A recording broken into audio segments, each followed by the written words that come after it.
पहले पार्ट में हमने देखा था फाइट के दौरान एरियन एक स्क्रॉल का प्रयोग करती है जिससे फ्रे और एरिना फॉरेस्ट में टेलीपोर्ट हो जाते हैं। वहां उनका सामना एक मॉन्स्टर से होता है। जैसे ही भालू अपने पंजे से एरिना पर हमला करने के लिए अपना पंजा उसके पास लाता है, फ्रे तेजी से कूदता है और अपने तलवार से भालू को दो टुकड़ों में काट देता है। एरिना इस जंगल में मॉन्स्टर्स के लेवल को लेकर नर्वस हो जाती है और फ्रे कहता है, इसलिए मैं तुम्हें अकेले नहीं जाने देना चाहता था। एरिना डरकर चिल्लाती है, हे पीछे देखो। जैसे ही वो मुड़ता है तो वो एक गॉब्लिन्स के झुंड को आते हुए दिखता है। वो अंदर ही अंदर बुरा भला कहता है और उसने जल्दी से एरिना का हाथ पकड़ता है और कहता है, भागो। बाद में हम उन्हें भारी सांस लेते हुए देखते हैं। एरिना उस मास्क पहने आदमी से पूछती है, यहाँ इतना ताकतवर मॉन्स्टर क्यों है? वो जवाब देता है, क्योंकि यहाँ हर तरह के मॉन्स्टर रहते हैं। फिर वो खांसने लगता है और पीछे छूट जाता है। एरिना उससे पूछती है, क्या तुम ठीक हो? वो जवाब देता है, ये मेरी पुरानी बीमारी है, मैंने खुद को थोड़ी ज्यादा ही पुश कर दिया है। चिंतित होकर एरिना उसकी ओर बढ़ती है और उसके चेहरे की ओर हाथ बढ़ाते हुए कहा कि मास्क खून से सना हुआ है, तुम्हें सांस लेने में दिक्कत हो रही है तो इसे उतार लो। फ्रे उसकी हाथ को झटक देता है और अपने मास्क को पकड़कर कहता है, मैं नहीं चाहता कि कोई मेरे खराब चेहरे को देखे। वो नर्वस होकर अपने गाल को खुरचते हुए कहती है, ठीक है, बस 1 मिनट रुक जाओ, मैं तुम्हारे लिए कुछ फल या ऐसा कुछ ढूंढ लूंगी, मानो या ना मानो, पर मुझे इस जगह के बारे में काफ़ी जानकारी है। वो जवाब देता है, ठीक है, लेकिन बहुत दूर मत जाना। फिर एरिना कहती है, अरे मैंने अपना परिचय नहीं दिया, मैं एरिना हूँ। फ्रे जल्दी से एक नाम सोच लेता है और कहता है, मैं रिहाना हूँ। एरिना जवाब देती है, रिहाना, धन्यवाद मुझे 2 बार बचाने के लिए। वो कहता है, नहीं, मैं कभी किसी को ऐसी स्थिति में नहीं छोड़ सकता।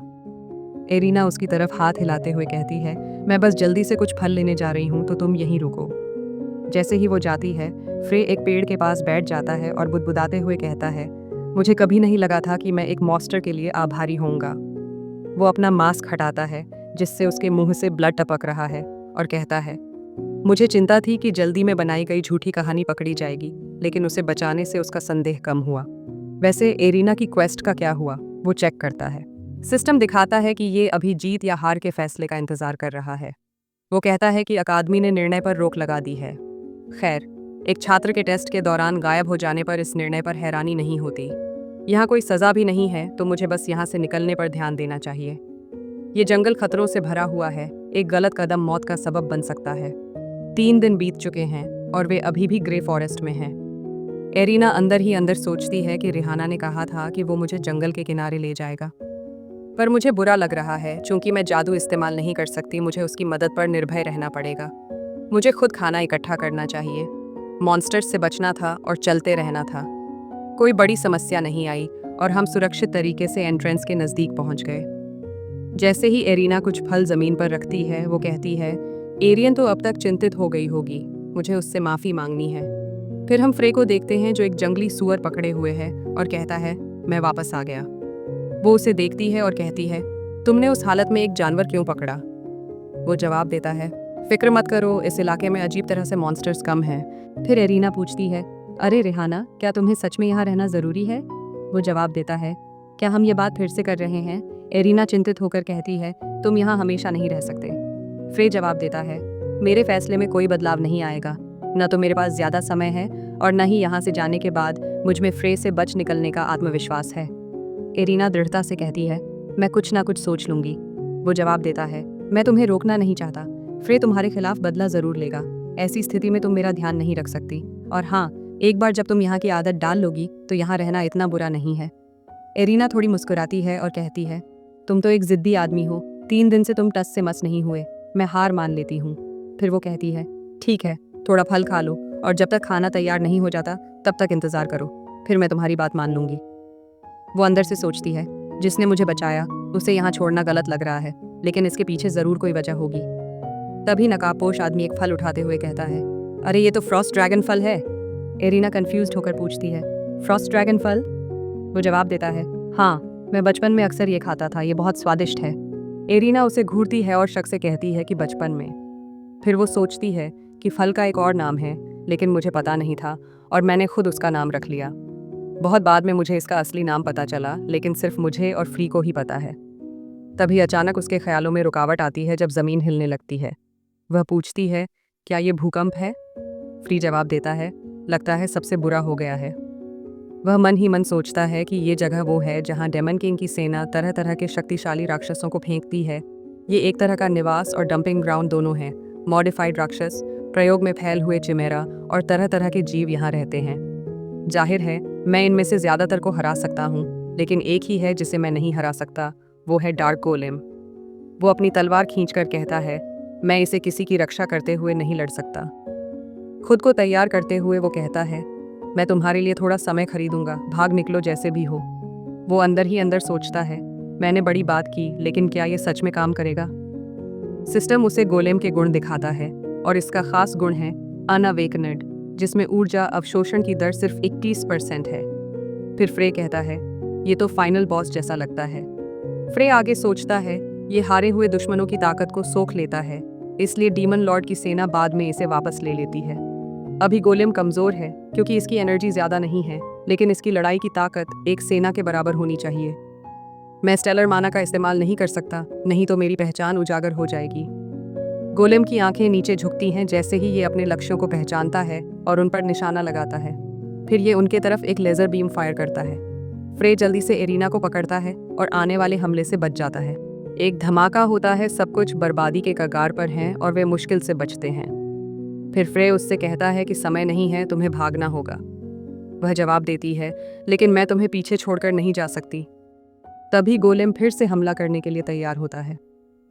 फ्रे एरिना के कंधों को पकड़ता है और कहता है, मैं पास वैसे ज्यादा समय नहीं बचा है, इसलिए मैं वो तुम्हारे लिए इस्तेमाल करना चाहता हूँ। तुम ही एकमात्र वो हो जो मेरा बदला ले सकती हो। एरिना फिर मर्मर्स करती है, मैं सच में गलत हूँ, उस घटिया इंसान से तुम्हारी तुलना करना बेकार है। फ्रे थोड़ी उलझन में पड़ जाता है और एरिना उसका हाथ पकड़कर कहती है, चिंता मत करो, इस बारे में मैं बस खुद से बात कर रही थी।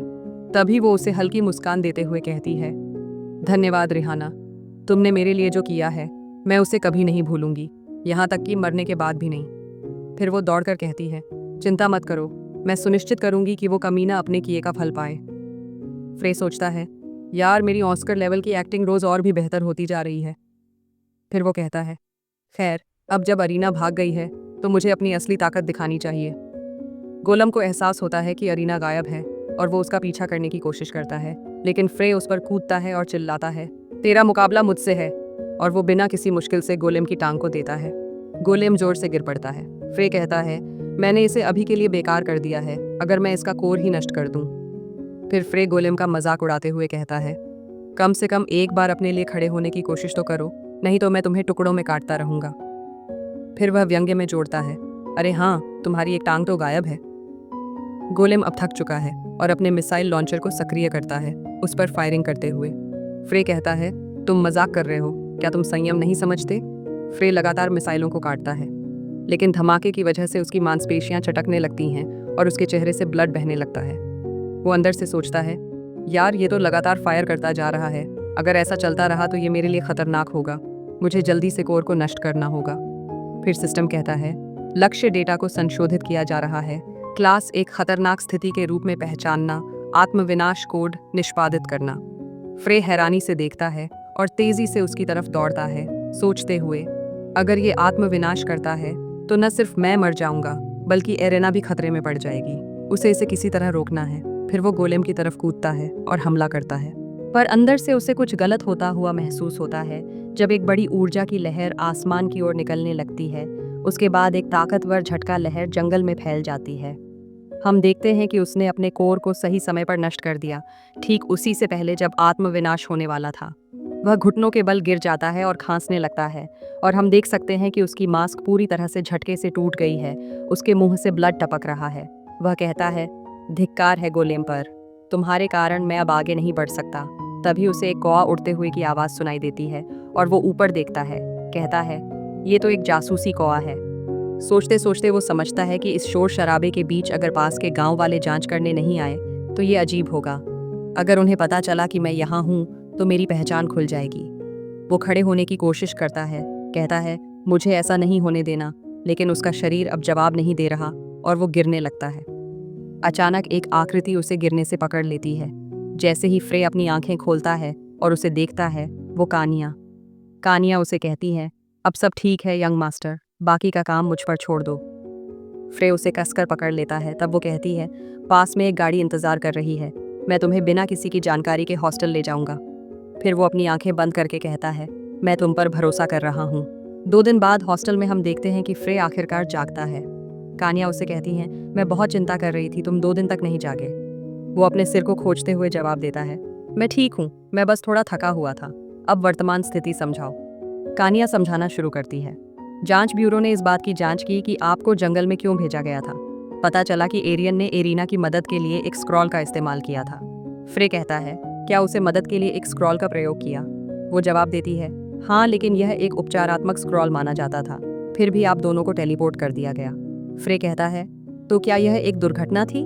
जांचकर्ताओं का भी मानना है कि यही संभावित परिदृश्य है।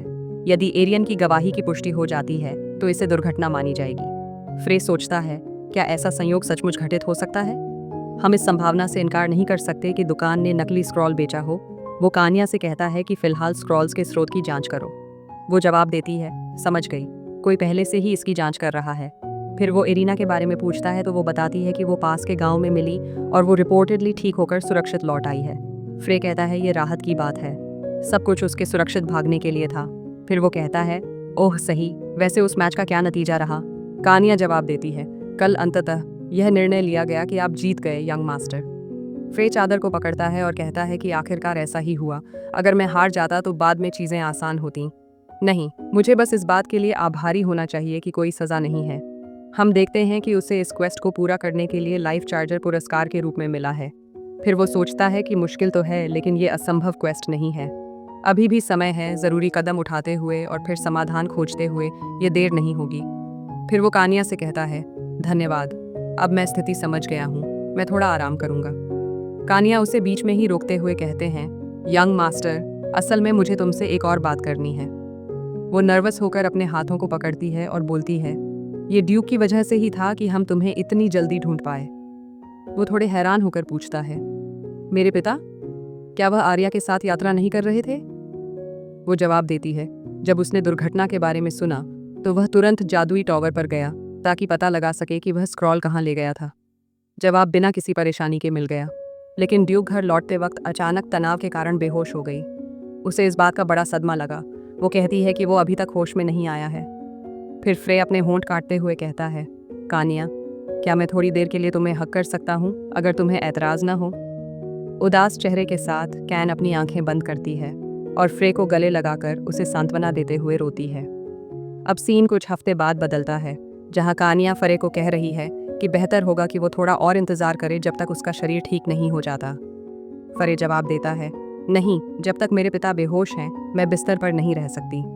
कानिया जब फ्रे को कोट पहना देती है तो फ्रे उससे कहता है, मैं ज्यादा देर नहीं रुकने वाला, मुझे मेन क्वेस्ट के लिए तैयारियां करनी है। फिर वो कहती है, समझ गई। इसी बीच एरिना कमरे के सामने इंतजार कर रही होती है। वो अचानक चौंकता है और उसे कहता है, उसे अंदर आने दो। जैसे ही कानिया दरवाजा खोलती है, एरिना अंदर आती है।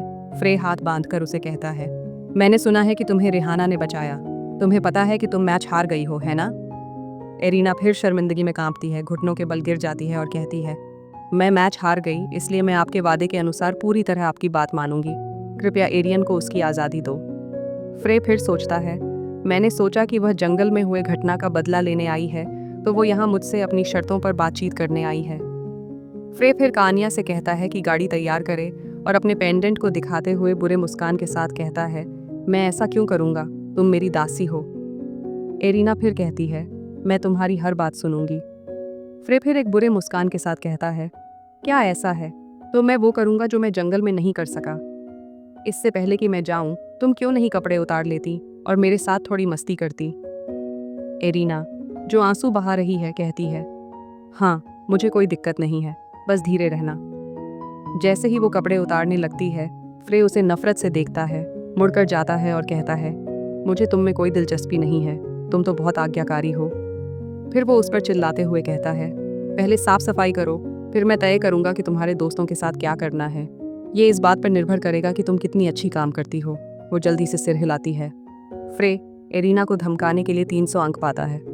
फ्रे के जाने के बाद वो मन ही मन सोचती है, मुझे लगा फ्रे रिहाना है, वो जो मुझे जंगल में मदद की, लेकिन अब जब मैंने उसके शरीर को देखा तो वो बिल्कुल भी घायल नहीं लग रहा था। एरिना को नहीं पता था कि फ्रे ने ऐसे हालात के लिए पहले से ही तैयारी कर रखी थी, क्योंकि कानिया ने अपनी ब्लैक जादू से उसके शरीर को छुपा रखा था और ऐसा दिख रहा था जैसे उसे कोई चोट नहीं आई। बाद में हम देखते हैं कि फ्रे गाड़ी की तरफ बढ़ रहा है जब कानिया उसके पास आती है और पूछती है, क्या हुआ? फिर वो कहता है, पहले चलो, मैं अंदर जाकर तुम्हें समझा दूंगा।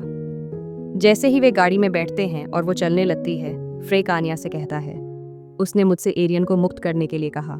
वो हाथों को बांधता है और आगे कहता है, ये परेशानी की बात है, लेकिन मैं उसे तब छोड़ दूंगा जब मैं वापस आऊंगा।